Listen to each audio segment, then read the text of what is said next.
With a central focus on Africa, 16 countries in total came together to discuss how to better harness the power of women's leadership, to address the presence of small arms and how they contribute to violence and undermine safety on the continent, and how we can work better together to advance peace and significantly reduce all forms of violence, as called for in the Sustainable Development Goals, Target 16.1.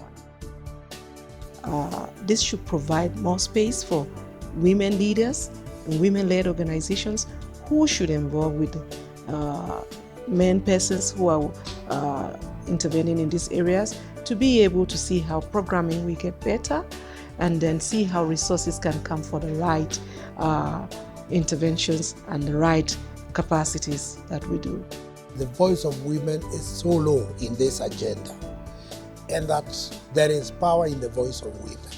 So all men have a duty to promote the voice of women in this agenda, not only because they are victims, but also they are perpetrators in their own ways. But we have a pretty robust representation and very persistent and committed group of women who've joined us here today.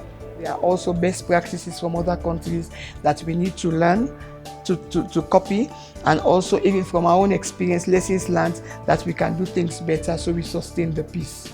We are expecting a more collective voice around how to advance these key priorities of women's leadership and arms control that we can take forward into policy communities in New York, in Geneva, and in other spaces. It was a very good, insightful, especially bringing the international actors as well as civil society representatives, bringing the ideas from all over across and discussing in a very 2 days of intensive workshop. It was good for us as the UN. It was a great privilege for us to present what we've been doing and how that could be incorporated at the national and global level.